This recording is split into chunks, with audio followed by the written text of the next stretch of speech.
education system. They are sending their children to Australia and Canada. Why should a young 18-year-old have faith in our education system? Why should we have faith in our health system when if our presidents and ministers and other senior officials are sick, they go to the United States of America and even now to Saudi Arabia and Dubai? Why? Why? Have you ever heard the Prime Minister of Singapore going to hostel in some place?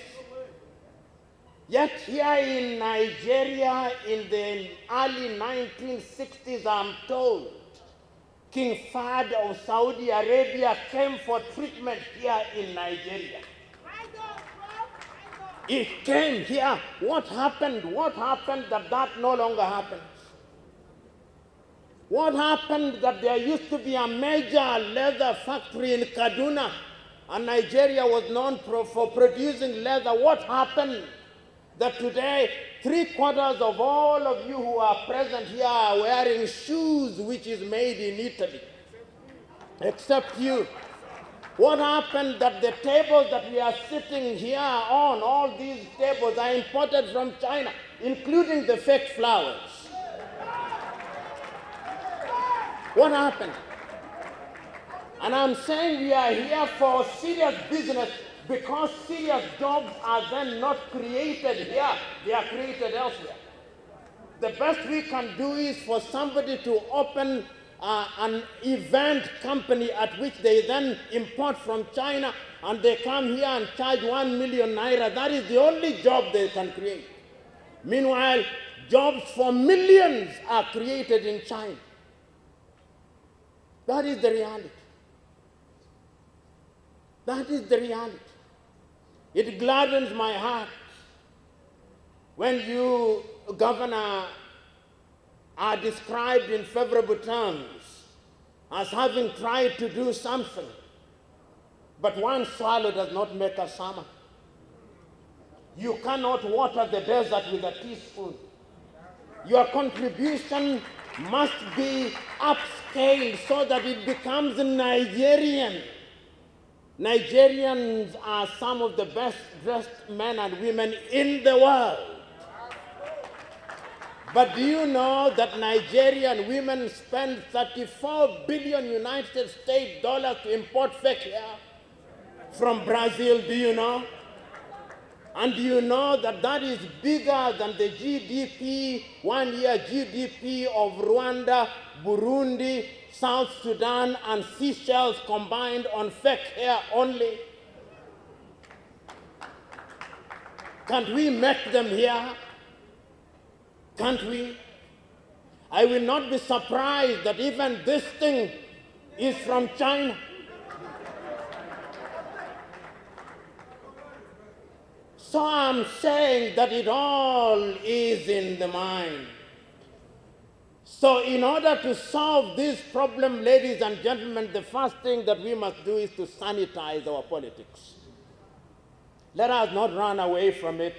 Dr. Chibo, we cannot avoid.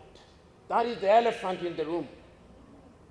Because history has demonstrated. The good ambassador here, Sani, was telling me he was the envoy of Nigeria to Vietnam. All of you who are slightly older here will know that Vietnam was bombed to the ground. Ho Chi Minh City bombed to the ground. The Americans used Agent Orange to destroy their soil. Because of focused, dedicated, patriotic political leaders. What happened? Today, Vietnam is one of the leading producers of apparels today. Today, Vietnam rivals Kenya and Uganda combined in production of coffee. Today, the GDP of Vietnam is bigger than all East African countries combined. What did it take? Political hygiene.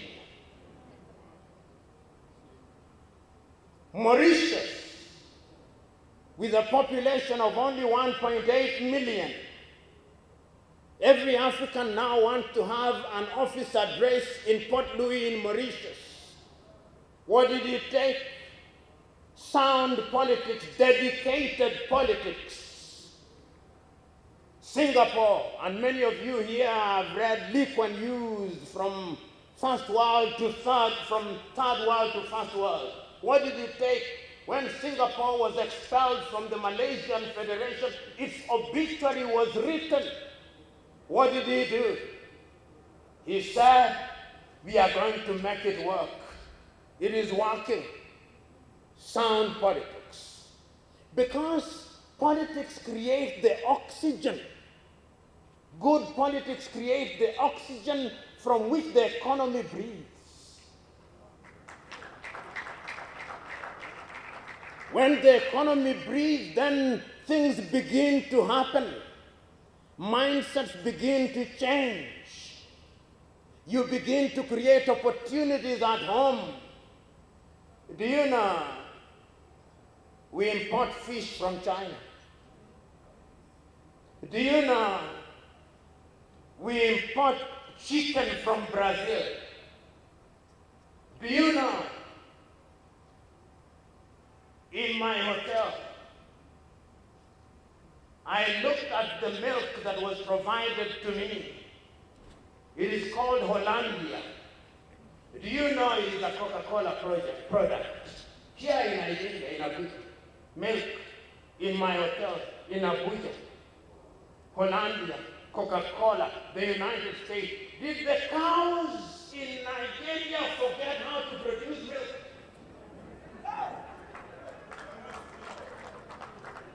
Why do I say this? Because the jobs are then created elsewhere, and young men must jump up. Because here what we are doing is to consume only.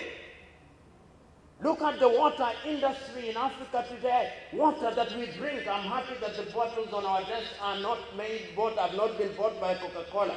But that is only for now. Coca-Cola is buying all water companies across the continent. And Nestle. And here we are, praying and fasting. For how long shall we pray and fast? While the divine instruction was go in and subdue the earth. We have allowed the earth to subdue us. So clean your politics first. Create an environment where you, young men and women, can think, as Doctor said. Then begin to feed yourself. All revolutions have started with the agrarian revolution. Today, you come to Africa, the palm wine that was originally here in Nigeria, one of the largest producers of palm wine in the world is now Malaysia. Not Nigeria.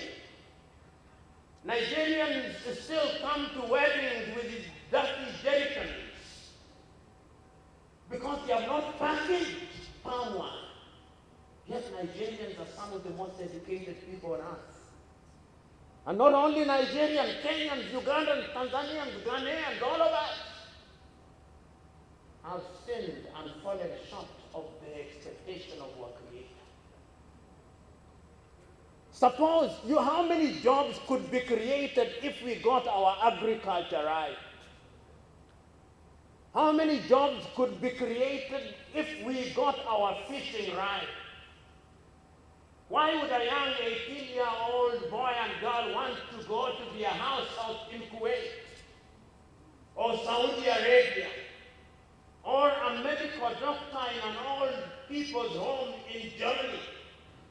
Why? It is because there are no opportunities. Create opportunities, and agriculture is one of them. Then research and development. In Africa, I'm happy today that this particular function is not sponsored by the usual suspects.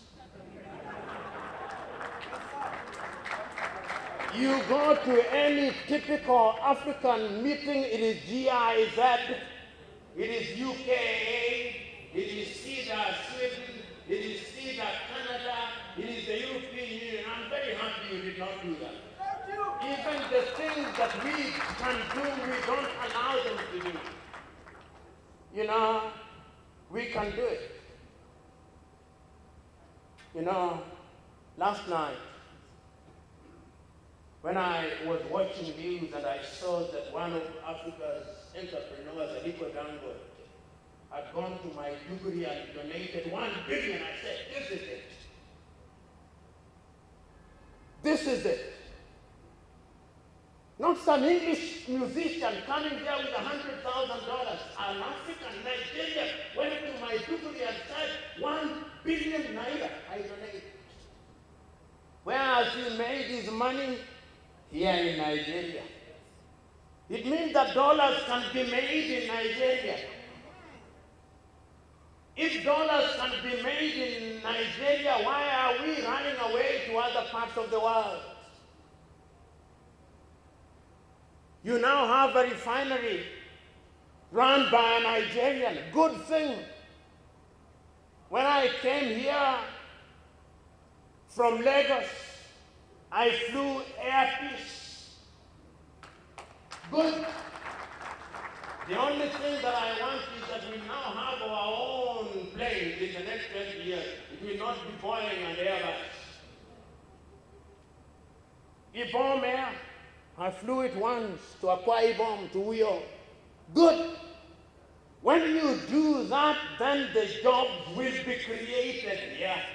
Then our universities will stop being glorified high schools whose only claim to fame is to graduate people who know very little. Research and development. This is what will stem Japa. And it is our duty to speak to our leaders candidly in the hope that they will understand and appreciate, because what we now have in Africa is not sustainable.